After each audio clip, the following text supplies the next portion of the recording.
Welcome to the Reece Report. I am Andrew Reece, the Mouth of the North, and today I'm bringing you episode 9, which we will be covering the A&E docuseries, The Ultimate Warrior. One of my absolute favorites growing up, someone that I followed his entire career on, so this is going to be a fun one for me. But I will say this before I introduce my friend Brian. They left a lot out of this documentary, and what I'm going to cover on this documentary is what they left out. I'm going to talk about who this man was. I'm going to cover a little bit what they covered in the documentary, but I'm going to talk about what they missed because I followed this guy's entire career, and they missed a lot of stuff that was important to this guy's career. But you can find me at the Reece Report on all my platforms. I am joined today by Brian King Hussein from To The Point Raps. Brian, how are you today? Ha! Good afternoon, good morning, good evening, ladies and gentlemen, wherever you are, whatever time it is for you right now. Just know that you are on the Reece Report with the Mouth of the North, the one and only Andrew Reece. Can I call you in, my friend? Standing on the other side of this squared circle is the man weighing in with the hot takes. Hailing from Toronto, Ontario, Canada, the Mouth of the North, the one and only Andrew Reece. What?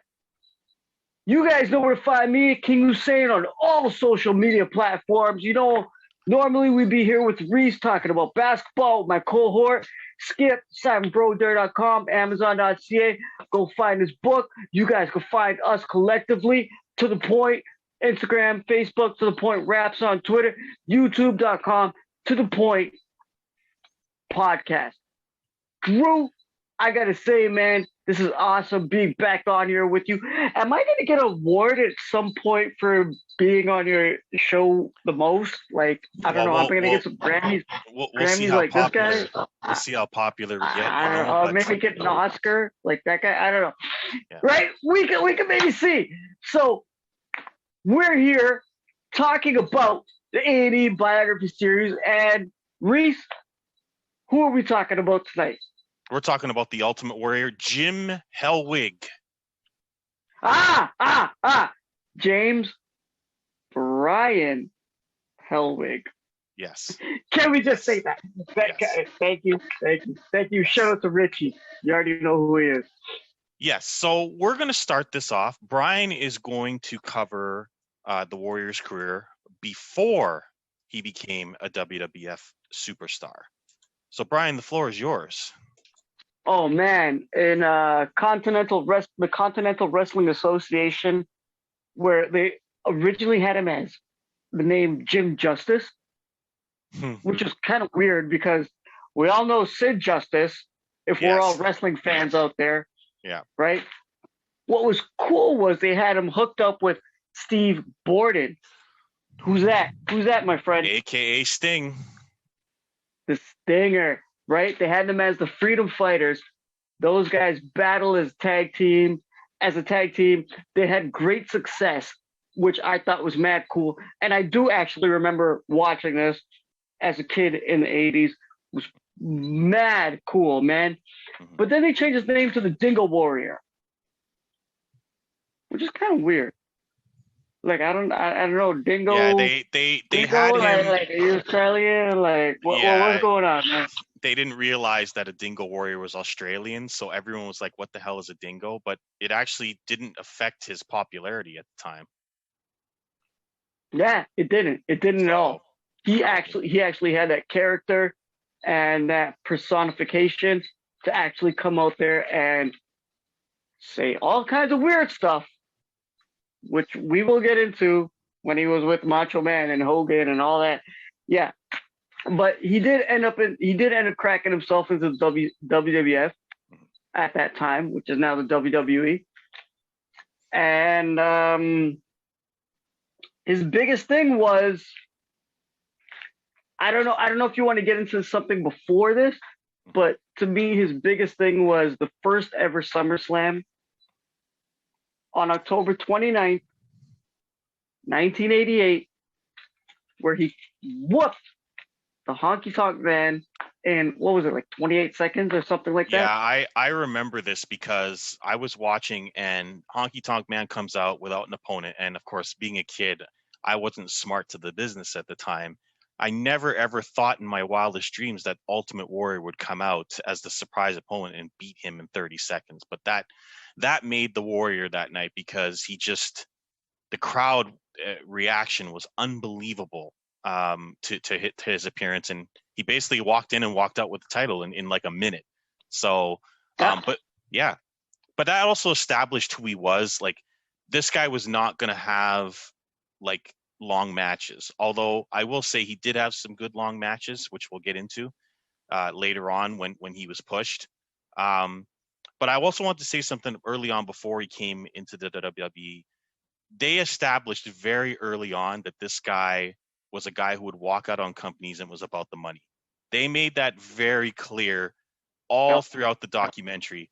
This guy will walk out on you and he's in it for the money. Like that was established throughout this Can you documentary. blame him?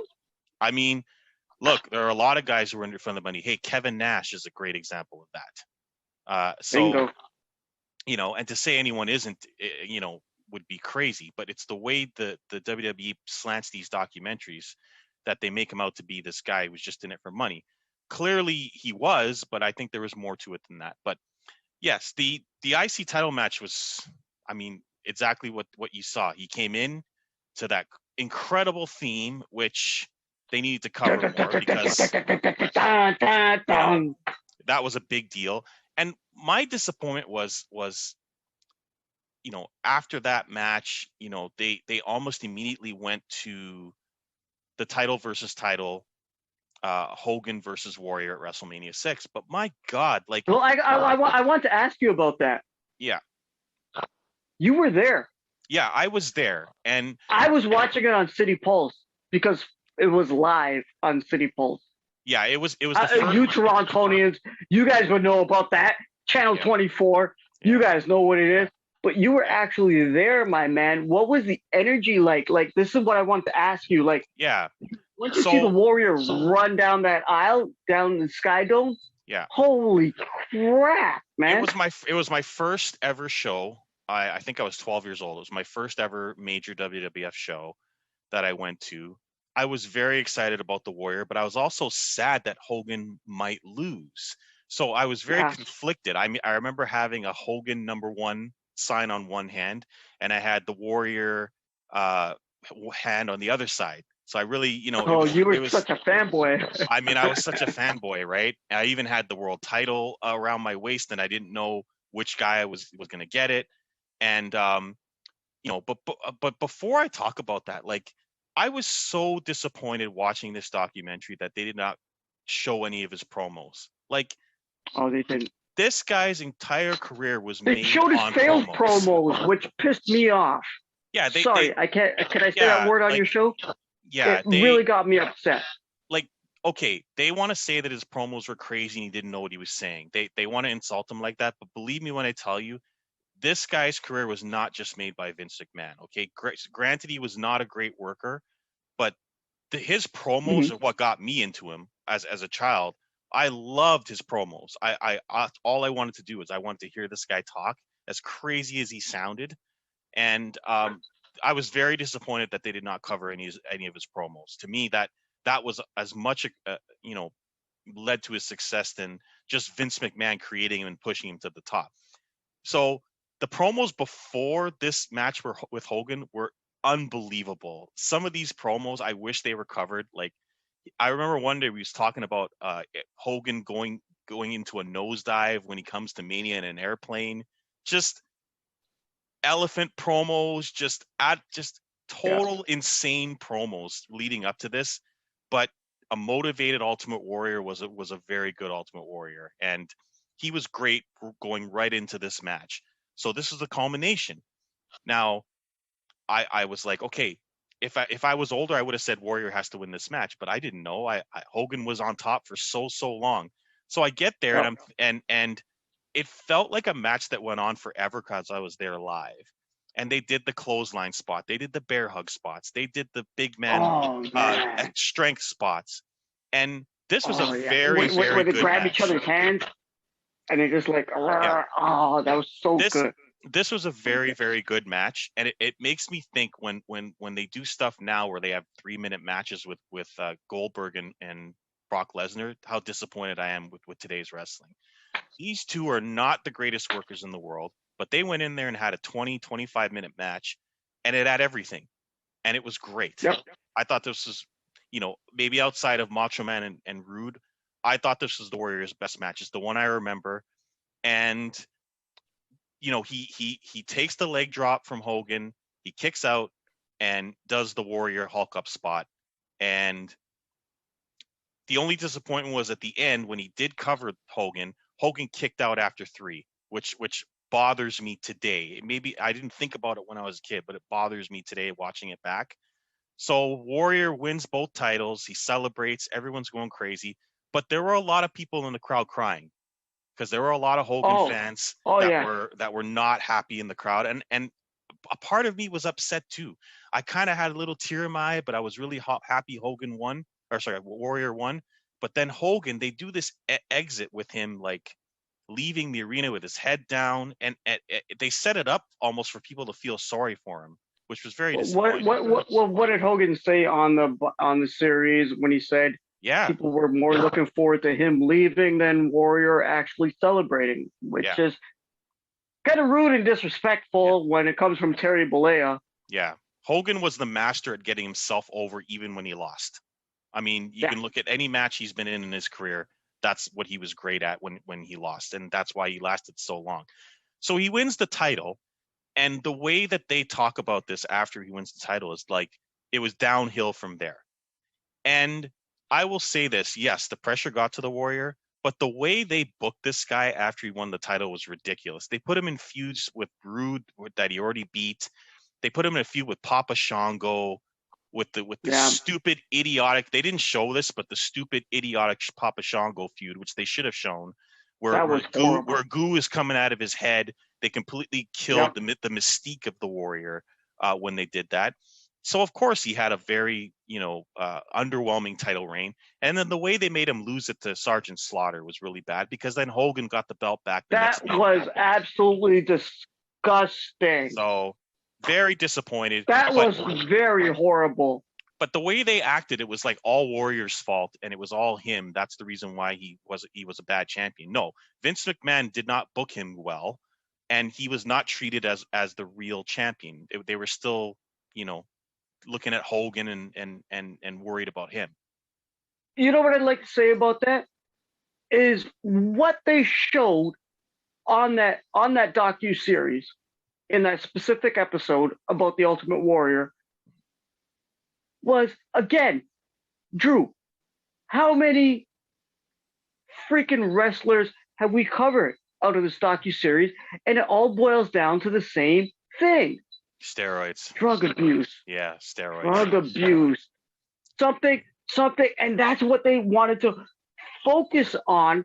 They didn't want to focus on that he was actually trying to be smart and be like this guy over here and change his name legally to the Warrior to get away from WWE to make his own money, right? Yeah. Same way this guy did it with Warner Brothers and got his own stuff and got it to himself. Instead, they want to focus on the drug abuse, which is something I'm not a fan of. And kids, you guys don't go do that. It doesn't make any sense. It's not going to get you anywhere. Yeah. But that's how I feel about this one when I watched it, man. My man.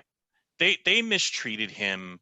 Like both the relationship both ways was not good after he lost the title, but he went through a divorce, and they did not treat him very well after he lost the title. They didn't treat him like Hogan, and he felt like he was slighted. He felt like he deserved more.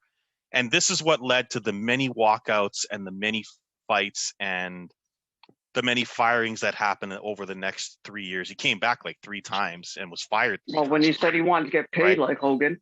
Right. And they called him a legend in his own mind, and there were letters sent back and forth like 2 children. Oh my goodness, those letters are crazy. But here's my thing with this, okay? I know the Warrior was not the easiest guy to deal with, but like the way they treated him was like, they scapegoated him for the steroid trial, and they scapegoated him for the guy that's the muscle guy that's going to be a problem. So we need to get rid of him. Mm. To act like they didn't know he was on steroids before the trial is ridiculous. Like anyone, the whole company was on steroids. Hulk Hogan was on steroids. Like Hogan, yeah. They act like he was the only Big Tom one. Bundy, Big John Studd, they were all Greg the Hammer Valentine, they were all on it. Yeah, so I don't like the way he was scapegoated, and I'm sure he didn't like it either. So, and then they talked about him being in it for the money and only being in it for himself, and that he was a loner. And so, He had to get paid, man. Hey, Can't blame him. So, and then of course they did the horrible DVD, and it just went back and forth with. Oh, that was stupid. Killing each other in shoot videos and the self-destruction of the Ultimate Warrior, and it just got really, really ugly, the relationship. And then suddenly, and I mean this, out of nowhere, he decides to go back, and he gets into the Hall of Fame, and has that amazing speech. And when Bret Hart went back, I said to myself, Ultimate Warrior might come back, because Bret Hart would have been the last person in the world I would have ever expected to go back, and he came back. So I said, if Bret Hart went back, the Ultimate Warrior. We're not going to get to Bret Hart because I have some qualms about Bret Hart. Yes, well, we'll cover him when his documentary comes on. But he went back. Yeah, and he better be watching when I talk to him. Yeah, he went back. He got into the Hall of Fame, and he did this great speech on Raw, which was, in hindsight, a very scary, harrowing speech, because it was like a premonition of his passing.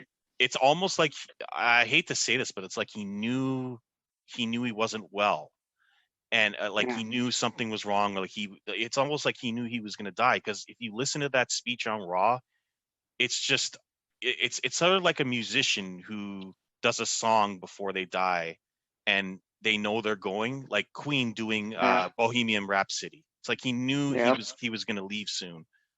So he died the next day after his Hall of Fame induction and his speech on Raw. Yeah. He had a massive heart attack. And the most heartbreaking thing in this documentary was seeing his wife explain what happened that day. This is the first time I cried. Well, he couldn't even make it out. Like I couldn't make it out, man. I was so heartbroken when the wife explained what happened to him, and explaining that she left her daughters in the hotel, and how she may have taken their last visit, or the last chance to see their dad alive, and she just bawls into tears. It was the saddest thing I've seen on a documentary in my life. Man. But seeing his daughters, his beautiful daughters, by the way, they're gorgeous, man. Kickboxing throughout, a ballerina. What? Are you kidding me? You can tell that this guy was a really good family man. He, with his second wife, with his two daughters, that he really cared about his family. That's the only thing that mattered to him. They did go through some horrific political views and statements that he's made. Look, he's an off the wall guy. He goes to his own beat. He did say some stuff. He said some horrible homophobic things. He's very, very, in his ways. But this guy was his own man. That's one thing I'll say about him, right or wrong. This guy was his own man. He had his own opinions. He was going to say what he wanted. He was going to say how he felt, and he didn't care who it bothered. So, Warrior Nation, man.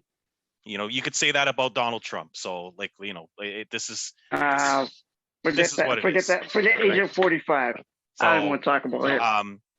But seeing his daughters at the end was great. And just them talking about the warrior spirit was really good. Madigan in Indiana. But those two young women seem absolutely amazing. Seems like somebody I would support. I think they came out really well. I think based on what you said about him being a good father, I think that really does show with those girls. Yeah, so me being a fan, I'm going to look at this documentary a little differently. I'm going to look at it like a fan of the Ultimate Warrior, and it was very sad at the end. And I hope whoever watches this gives us feedback, because I'm sure everyone who watches may have a different opinion on who and what the Warrior was and how they feel. Give us all your opinions. So bring it on. Brian, do you have anything else to add to this documentary? Okay, so you don't normally when we're doing the A&E documentary series about these wrestlers, I always have 3 fun facts that you probably don't know about. Tonight I only got 2, right? Because with the Warrior, rest in peace. So, do you know who first called him a warrior? Oh, I don't know this. Oh, Animal. Animal, yes. Animal from Legion of Doom, the Road Yes. Warriors. Yes. He Mr. called him the Laurinaitis. Warrior first. Yes, rest Yeah. in peace to him. Yeah. Yeah. He called him that first.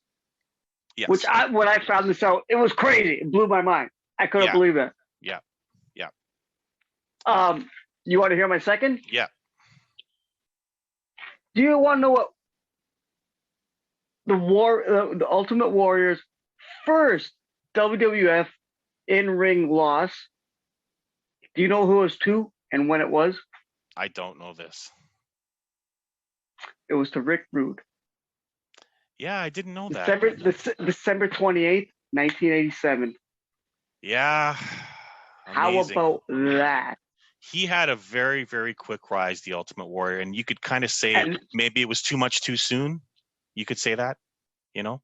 That's why I was biting my tongue earlier when you were talking about him and Rick Rude shooting. I didn't want to say that to you, but it came up. So before I go, I also was very disappointed they didn't mention the Ultimate Maniacs, who were probably the craziest fan base ever. They were probably the craziest team in the history of the WWE, with some of the craziest promos you'll ever hear in your life, and had the most appropriate name in the history of wrestling, the Ultimate Maniacs. It's nothing but a cup of coffee. And their feud after they broke up was great, and led to the Macho Man's retirement and becoming an announcer. So I wanted to throw that in there, that I was disappointed they didn't talk about.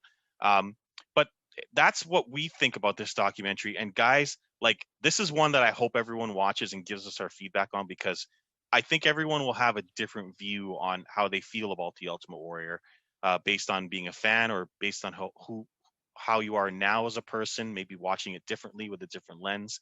But please give us your feedback. Subscribe to my channel. I really appreciate all the support. Do that. We're rising in popularity. I'd like to thank Brian for the graphic that you're going to see on my upcoming first rant. I'm going to be giving the Reece rant. It's my first Reece rant. There's going to be many. No Michelling? See, we have Michelling, and now we have Reece ranting. So Reece ranting is coming, and I'd like to thank my wife for putting the videos together, and also having the most popular segment on my show. So, I mean, what can I say? But I can hear you, Michelle. I can hear you. You know, I love her. She's great.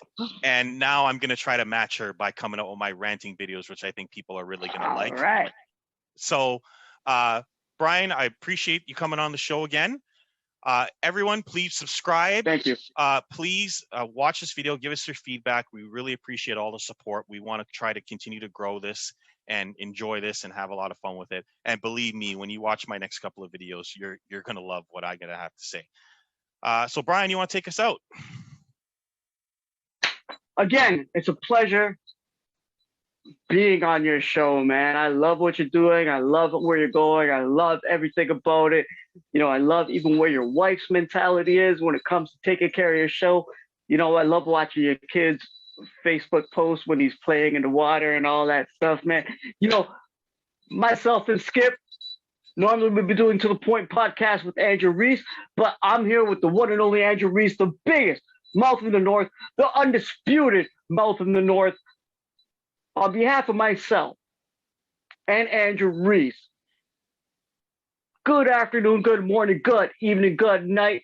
Hold up before I say peace. Have a great night, Warrior Nation, because it's all about the Warriors. We're all cosmic. Good night, ladies and gentlemen. Peace. See you on the next Reece Report. Stay tuned for Reece ranting. Good night, folks.